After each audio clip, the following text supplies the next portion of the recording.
How's it going, everyone? While all the buzz right now is on Hogwarts Legacy, Dead Space Remake came out a little while ago. It seems like Hi-Fi Rush took the gaming world by storm. There was a little game from Square Enix that wasn't all too well received. It kind of got a little bit of a mixed reception, to say the least. Forspoken dropped back in late January. I have some opinions on the game, but I also want to talk a message from the Forspoken team and Luminous Productions' Takeshi Aramaki about the upcoming updates for Forspoken and my opinions on the game now that, some of the talk has quieted down. I know that there was this grandiose level of vitriol attached to this game, maybe rightfully so, but I want to give you guys my opinions on the game as well based on beating the game and playing quite a bit of it. And I have a lot of opinions that are similar to a lot of other people, but I also want to give you guys my overall thoughts on the game. But first of all, Forspoken is a game that dropped at the end of January, and there is a new message from Takeshi Aramaki from Luminous Productions about the game and future updates. It notes, "Thank you to all the players who have enjoyed Forspoken and explored Athia since launch. We've been listening to all of your feedback and are hard at work at an upcoming patch that will include improvements to overall performance, graphics, playability, and general updates and fixes to the game content across PlayStation 5 and various PC hardware configurations." If you guys don't know, this is a game that on PC has ridiculous high system requirements. Like, if you want to hit the top tier of performance, you need a top-of-the-line PC, and yeah, that's gonna cost you a pretty penny. On PlayStation 5, the game plays relatively well on performance mode, but do not get it twisted. This is a game that, yes, at times looks incredible from a visual standpoint, but it's not like across the board that this is a fantastic looking game. There are things like character models that don't look great, environments that don't look great. I'll say that the magical abilities, those look really good, and seeing those be executed, yeah, it's quite good. But even in performance mode, you're talking about some areas of the game that don't look as good, and you're talking about a game that doesn't run at a consistent 60 frames per second. The game does dip in frame rate, and the resolution does falter at times as well. Nonetheless, the message continues, "We are committed to making Forspoken the most enjoyable experience possible and will provide an update about the timing of the next patch as soon as possible. We appreciate your continued support and patience." And again, that's coming from Takeshi Aramaki, head of studio and director of Forspoken. So, this is a game that Square Enix is looking to continue to update and continue to make better. Obviously, I'm sure you guys have seen the reviews and the reception towards the game. I've talked about it briefly on this channel as well. The Square Enix was nice enough to hook me up with a copy of the game. I want to make that abundantly clear to you guys. The game absolutely has its shortcomings, and a lot of shortcomings as well. You can look at something like the gameplay. While there are elements that I like, and again, the magical abilities look incredibly flashy, stuff like the parkour is enjoyable, but can also get incredibly janky, and that goes for the combat as well. It's super flashy, super stylish, but at the same point can get a little janky. One of my boys actually compared Forspoken to being like a mid-era janky PS2 RPG, and I was like, you know what, that's actually not a terrible comparison, and I totally could see that comparison being made. And when we talk about the gameplay is probably one of the stronger aspects of the game, and even that is incredibly divisive. When you talk about technically, again, visually, the game has moments it looks really good, but it's not this overarching thing of the game where it looks good everywhere. I see a lot of people in Luminous Productions get the credit after their work on FF15 that their games are technical masterclasses and technical juggernauts. This game, at times, is a technical juggernaut, but again, there's times where the character models don't look all that great. There's times where textures don't look all that great. And you're talking about a game that performance-wise in the performance mode does dip in performance and gets a little bit sloppy on that end as well. So even that isn't super strong. And then you want to talk about the narrative, and my goodness, this is where the game completely lost me.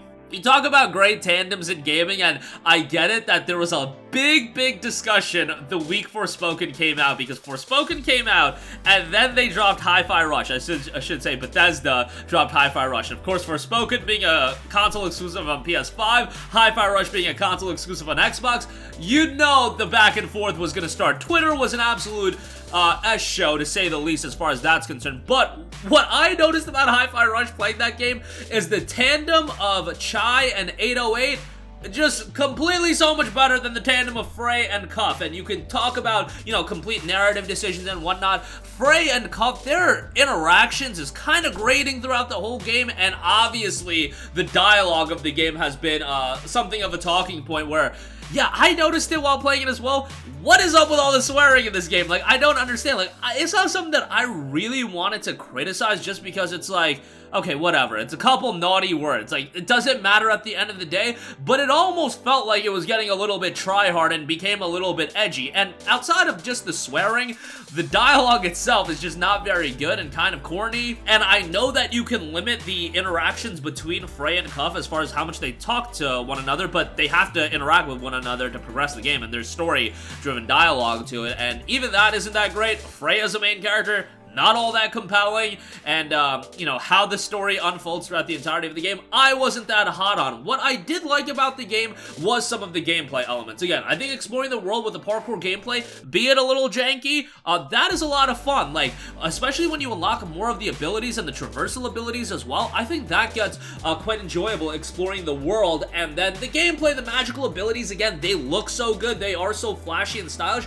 that can offer a little bit of fun. But here is where a $70 price tag is something that you really gotta look at, and you gotta be like, okay, there are some games that are so mediocre to the point that $70 price tag becomes a bigger slap in the face than, you know, let's say a Zelda that is being rumored to be $70. We know Zelda's gonna be great. We know something like the Dead Space remake, people are really enjoying it. It's like, yeah, $70 is a lot, but it's such a good game that, you know, it's fine. When you talk about a mediocre game being $70, that $70 stings so much more, in my opinion, than what a $60 price tag would sting.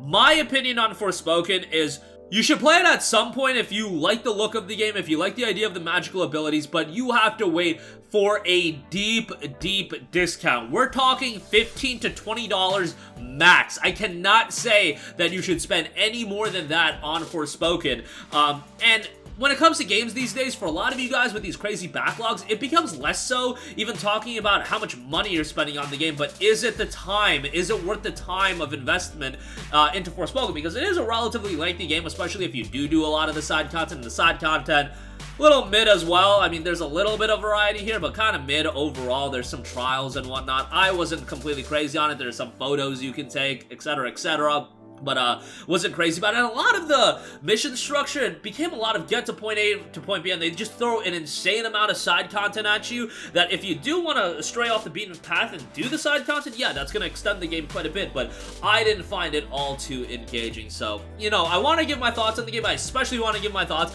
after some of the vitriol died down, because, man, people were absolutely having a field day with hating on this game. And I'm not even going to say that hating on this game is the wrong thing. It's just I did also want to give my opinions on the game, and yeah, it's definitely a game not worth that $70 price tag. Hopefully it does get better and better, and I believe they're gonna do additional content for the game, but at the end of the day, you can only make the fundamental game so much better. Yes, there are titles like No Man's Sky where you can roll out a ton of new content, a ton of new additional experiences, and expand the game quite a bit. How much more are you gonna expand the fundamental game that Forspoken is? You're not gonna do that much with it, so that's my 2 cents on that. They are gonna continue to update it. Let me know what you guys think. Are those of you out there that did enjoy the game a lot more than the masses did?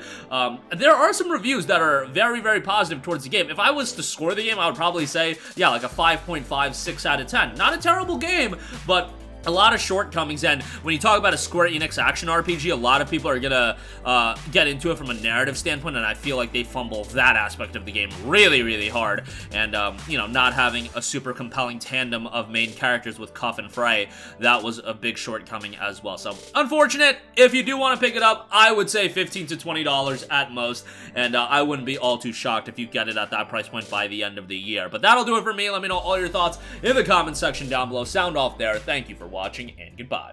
Hey guys, we hope you enjoyed the video, and if you did, make sure to hit the subscribe button, and if you're already subscribed, do us a favor and hit the bell icon. This way you'll be notified whenever we post a new video. That's the best way to keep up with all of our uploads, and we usually try to upload 2 videos a day. And with the bell icon hit, you'll be notified whenever we do upload a video. As always, thanks for watching.